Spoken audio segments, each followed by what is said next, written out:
Eng qudratli, ta'bir joiz bo'lsa, respublikani ko'rinmas boshqaruvchiligidan ketgan general-polkovnik Rustam Inoyatov taqdiri ko'pchilik uchun qiziqarli. Xo'sh, u aslida kim edi? Uning taqdiri istiqbollari qanday bo'lishi mumkin? Tashqi razvedka ofitseri, mutaxassisligi sharqshunos bo'lgan Rustam Inoyatov 1995-yilda 51 yoshida O'zbekiston Milliy xavfsizlik xizmati raisligi kursiga kelganida mamlakatdagi vaziyat butunlay boshqacha edi. Qo'shni Tojikiston va Afg'onistonda urush boradi. Boshqa hamsoyalar ichida iqtisodiy-ijtimoiy ahvol tarang bo'lib, O'zbekiston ichida radikalizm kayfiyati o'sib borayotgan edi. Bu muammolarni yechishda Islom Karimov bilan birga yonma-yon yurgan holda Inoyatov yetakchining ishonchiga to'liq kirib bordi. 1999-yildagi portlashlardan keyin pozitsiyasi muttasil kuchayaverdi. Ichki ishlar vaziri mamlakatda o'sha vaqtdagi ikkinchi odam deb qaralgan general Zokir Ahmadovni Andijon 2005-yilda shaxmat taxtasidagi o'yindan chiqarib yuborilishi Inoyatovga O'zbekiston elitasida mislsiz imkoniyatlar eshigini ochdi va qo'shtirnoq ichida shef taxallusini oldi. Shundan so'ng 11 yil davomida o'zbek siyosatida qo'shtirnoq ichidagi soyadagi boshqaruvchiga aylandi. U iqtisodiyot, ijtimoiy, siyosiy hayot, xullas davlat va jamiyatning barcha tarmoqlarini o'ziga to'la bo'ysundirdi. Prezident devoni, Oliy Majlis palatalari, Vazirlar Mahkamasi, Milliy xavfsizlik kengashi, Mudofaa vazirligi, Ichki ishlar vazirligi, Tashqi ishlar vazirligi, Bosh prokuratura, Davlat bojxona qo'mitasi, Moliya vazirligi, Tashqi savdo vazirligi, Markaziy bank, Soliq qo'mitasi, Neft-gaz, Milliy xolding kompaniyasi, O'zbekiston havo yo'llari aviakompaniyasi, O'zbekiston temir yo'llari kompaniyalari, O'zbekiston milliy teleradio kompaniyasi, oltin ishlab chiqaruvchi gigantlardan ortib viloyat hokimliklari, qo'yingchi barcha ko'zga ko'ringan, ko'rinmagan tashkilotgacha uning izmida edi. Prezidentning xavfsizlik xizmati orqali bu mustaqil tashkilot rahbari Milliy xavfsizlik xizmati raisining birinchi o'rinbosarlari sanalar. Garchi qog'ozlarda bevosita prezidentga bo'ysunadi deyilsa-da, amalda aynan Inoyatov qaramog'ida edi. Prezident devonidagi oddiy xodimdan davlat maslahatchilarigacha uning nazorati ostida edi. Prezidentning ishlar boshqaruvchisi, yozilmagan qoidaga ko'ra devon rahbari Zelimxon Haydarov bilan zimdan adovatda bo'lib kelgani aytiladi. Ammo Haydarov birinchi prezident Islom Karimovning saroydagi eng yaqin va uzoq yillik maslakdosh mulozimi bo'lgan bois prezidentning yuzidan o'tib, unga ta'sir qila olmagan.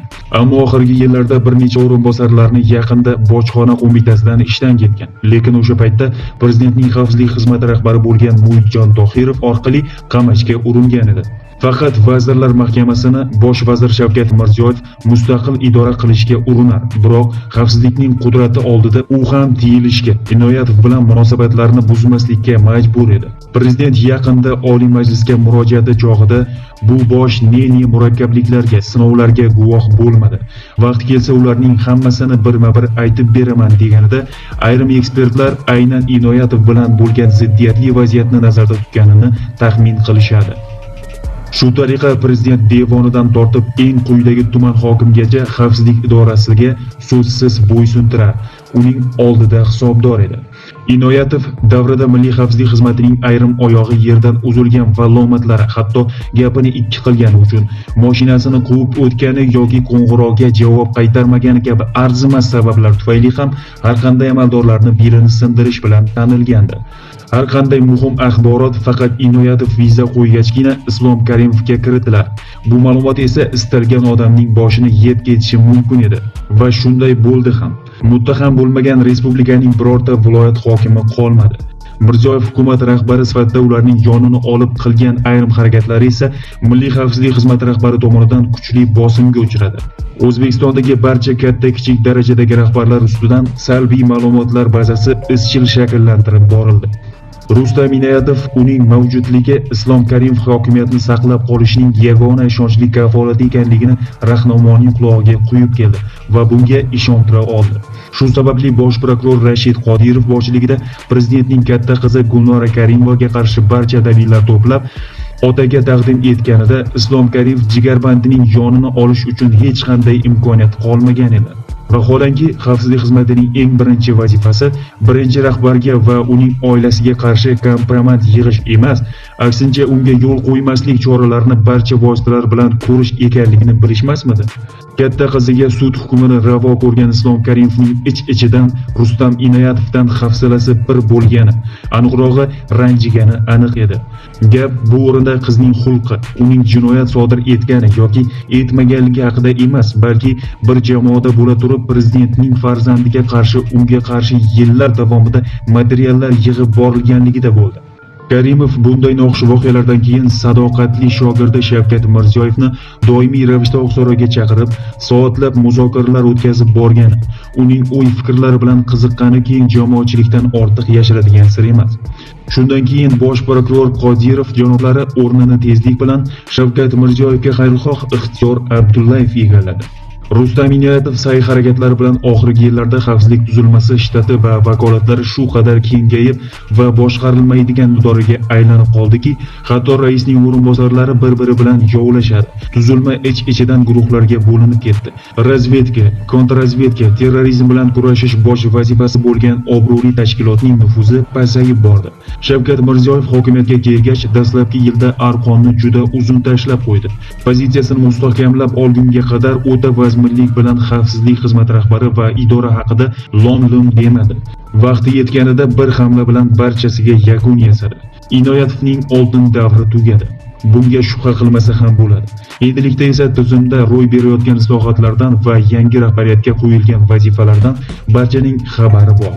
Prezident Shavkat Mirziyoyev Inoyatovni mansabidan olib, davlat maslahatchisidek mo'tabar lavozimni berishi va senatning a'zosi sifatida daxlsizlik huquqini taqdim etishi vaqtinchalik tusga ega bo'lishi ham mumkin.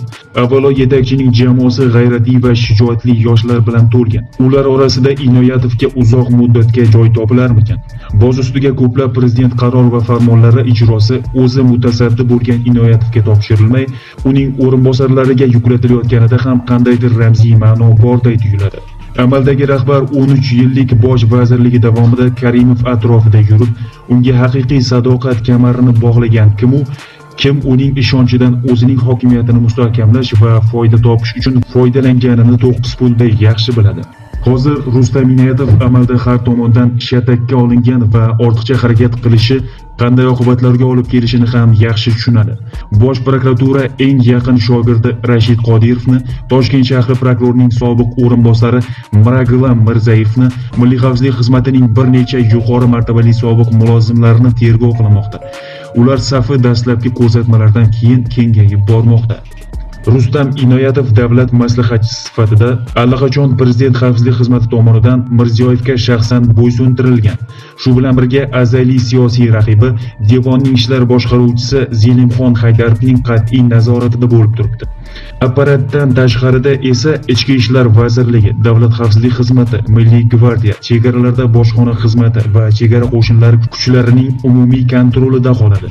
Barcha qo'shni davlatlar va qudratli jahon mamlakatlari bilan Mirziyoyevning munosabatlari yaxshi ekanligi va ularning bu aloqalarni yomonlashtirmaslikka harakat qilishi hisobga olinsa, hech bir davlat unga boshpana berishga ham rozi bo'lmaydi. Shu sababli chetga chiqib ketish varianti nolga teng.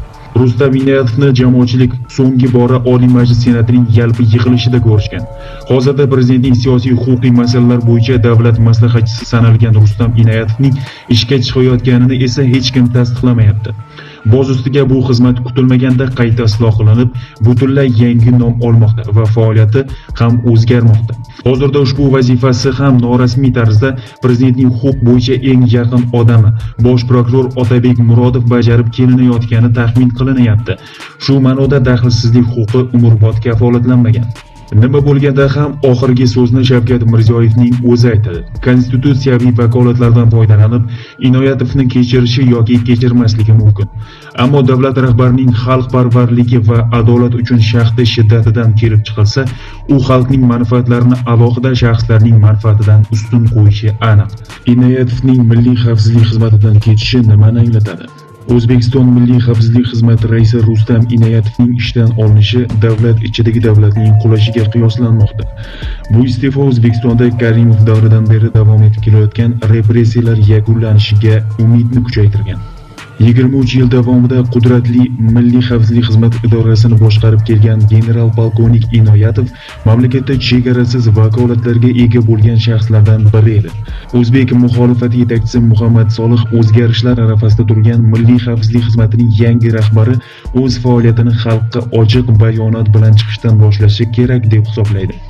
Milliy xavfsizlik xizmati raisi Rustam Inoyatovning iste'foga chiqarilishi O'zbekistonda hokimiyat almashib, Mirziyoyevning prezidentlikka kelishidan keyingi eng muhim o'zgarishlardan biri sifatida qayd qilinmoqda. Bu iste'fo yangi hokimiyatda qudrat talashish jarayoni nihoyasiga yetgani, boshqaruv to'liq Mirziyoyev qo'liga o'tganligini ham anglatishi aytilmoqda. Milliy xavfsizlik xizmati rahbarining ketishi ko'pchilikni quvontirgan, ayniqsa uzoq yillar Inoyatov boshqaruvidagi xizmatning asosiy nishoni bo'lib kelgan muxolif fikrlovchilarni, tazyiqlar ostidagi diniy va dunyoviy muxolifatni, mamlakatni tahdid va bosimlardan xoli ko'rishni orzu qilib kelgan keng jamoatchilikni. Muxolifat vakili Muhammad Solihning aytishicha, Karimov davridagi tazyiqlar ramzi bo'lgan Inoyatovning qulashi quvonarli, ammo hali do'ppini osmonga otish uchun asos emas.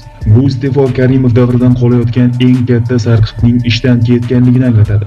Ammo bu degani siyosiy sahna tamomila tozalandi degani emas. Ya'ni do'ppini osmonga otishga hali biroz erta. Lekin quvonchli hodisa. Quvonmadim deya olmayman. Men 27 yil azob chekkan shu xalqimiz uchun sevindim. Chunki Karimov davridagi zolimlardan biri, asosiy ijrochi, jallod ishdan ketdi, deydi Muhammad Solih. Rustam Inoyatov prezident Shavkat Mirziyoyevning Milliy xavfsizlik xizmati faoliyatini tanqid qilishi ortidan o'z arizasiga ko'ra ishdan olinganini aytilmoqda. Prezident bu xizmat isloh qilinishi, hisobotga tortilishi kerak degan fikrda. Idora faoliyati haqida tayyorlanayotgan yangi qonun loyihasi xizmat ustidan parlament nazoratini o'rnatishni ham maqsad qiladi. Milliy xavfsizlik xizmati chorak asr davomida mamlakatdagi eng qudratli, hadsiz vakolatga ega idora bo'lib keldi. Mamlakatda hokimiyat almashar ekan, Rustam Inoyatov o'z lavozimi va Milliy xavfsizlik xizmati vakolatlarini saqlab qoldi. Mirziyoyev o'z boshqaruvini aynan shu idora rahbari bilan hisoblashib, amalga oshirishga majburligi haqida gaplar chiqdi. Inoyatovning ketishi Mirziyoyev islohotlar oldidagi yana bir to'siq bartaraf etilganini, islohotlar o'tkazilishi, shuningdek, ular o'tkazilmayotganining mas'uliyatini ham prezidentga yuklaydi. Eng katta to'siq Inoyatov edi. Shu ma'noda O'zbekiston rahbari tom ma'noda rahbar bo'ldi deb umid qilyapmiz. Chunki u odam haqiqatdan tahlikali edi. Faqat xalq uchun emas, balki davlat uchun ham xavfli edi. U davlatning ichida bir davlat qurib olgan shaxs edi. Ham moliyaviy, harbiy va ma'muriy jihatdan butun kuchlarni o'z qo'lida to'plagan rahbar edi. Bugun uning shaxsidagi o'sha davlat, ya'ni davlat ichidagi davlat yiqildi, deydi Muhammad Solih. Rustam Inoyatov Milliy xavfsizlik xizmati rahbarligiga 1995-yilda tayinlangan edi. U Karimov davrida kuzatilgan repressiyalar uchun javobgar rahbarlardan biri sifatida ko'riladi. Huquq faollari yaqinda AQShdan Inoyatovni inson huquqlarini qo'pol va ommaviy toptashga mas'ul bo'lgan amaldorlar nomi kiritilgan Magnitskiy ro'yxatiga qo'shishni talab qilib chiqqan edi. Hozirda Milliy xavfsizlik xizmatining shonli xizmatlari tufayli qamalgan qancha begunoh odamlarning ozod qilish jarayonlari ketayotgani esa qachondir bu ishlar tepasida turgan qo'shtirnoq ichida kimdir javob berishidan darak beradi. Ammo davlat rahbarining kechirimlilik va bag'rikenglik fazilatlari inobatga olinsa, barcha gap so'zlarni bir chetga surib, yosh ulug'ligi va salomatligi tufayli uzoq yillar birgalikda ishlagan tufayli Rustam Inoyatovni pensiyaga yuborishi, Senat a'zosi sifatida daxlsizlik huquqini saqlab qoldirishi ham mumkin. Chunki hozirgacha Mirziyoyev bilan uzoq yil birga faoliyat olib borgan birorta rahbarning burnini qonatganini guvoh bo'lmadik. Bu ichki madaniyati, insoniylik hislatlari, odamni qadri tushunchalari bilan bog'liqdir. Lekin yetakchining boshqa qirralari ham xalqqa juda manzur. U mamlakatdagi eng qudratli shaxsga aylangan va mislsiz ta'sirli Rustam Inoyatovni lavozimidan chetlatish orqali O'zbekistonda yagona xalq saylagan boshliq kim ekanligini ro'y-rost isbotlab berdi. Qudrat markazini Milliy xavfsizlik xizmatidek harbiy tuzilmadan olib, fuqarolik tashkilotlari bo'lgan prezident devoniga va qisman vazirlar mahkamasiga ko'chirdi. Qo'sh hokimiyatga asoslangan davlat idora shaklini inkor qilib, boshqaruv boshqaruv tizimlari o'rtasidagi manfaatlar muvozanatini ta'minlashga qodirligini namoyon qildi. Demokratik va ochiq jamiyat qurishga qarshi kuchlar bilan o'ta murosasizligini, eng asosiysi amaldorlarning haddidan oshib ketishi oqibatlari qanday yakunlanishini ko'rsatib berdi. Bu orqali prezidentlikning 2-yilida aholi orasida reytingini keskin oshirib, xalqaro jamoatchilikni lol qoldirishda davom etmoqda. Shu o'rinda Rustam Inoyatov haqida ma'lumot. Inoyatov Rustam Rasulovich 1944-yil 22-iyunda Surxondaryo viloyati Sherobod tumanida tug'ilgan. O'zbekiston Respublikasi Prezidentining siyosiy huquqiy masalalar bo'yicha davlat maslahatchisi. 1968-yilda Toshkent davlat universiteti sharqshunoslik fakultetini Eronshunos mutaxassislik bo'yicha tamomlagan. Ingliz, fors tillarini mukammal biladi. O'qishni bitirgach, qurolli kuchlar safida harbiy xizmatni o'tagan. 1972-yilda O'zbekiston SSR Davlat xavfsizligi qo'mitasi KGBga xizmatga qabul qilingan. 1976-1981-yillarda SSRning Afg'onistondagi vatandoshlar bilan do'stlik va madaniy aloqalar jamiyati xodimi. 1981-1991-yillarda SSSR Davlat xavfsizligi qo'mitasi birinchi bosh boshqarmasi tashqi razvedka xizmati xodimi. 1991-1995-yillarda O'zbekiston Respublikasi Milliy xavfsizlik xizmati raisining birinchi o'rinbosari. 1995-yil 27-iyun kuni O'zbekiston prezidenti Islom Karimov tomonidan O'zbekiston Respublikasi Milliy xavfsizlik xizmati raisi lavozimiga tayinlangan.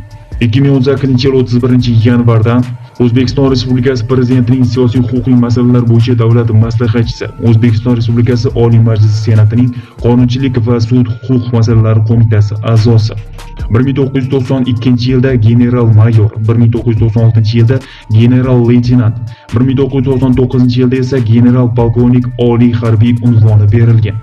1999-yil 2020-yillarda O'zbekiston Tennis Federatsiyasi prezidenti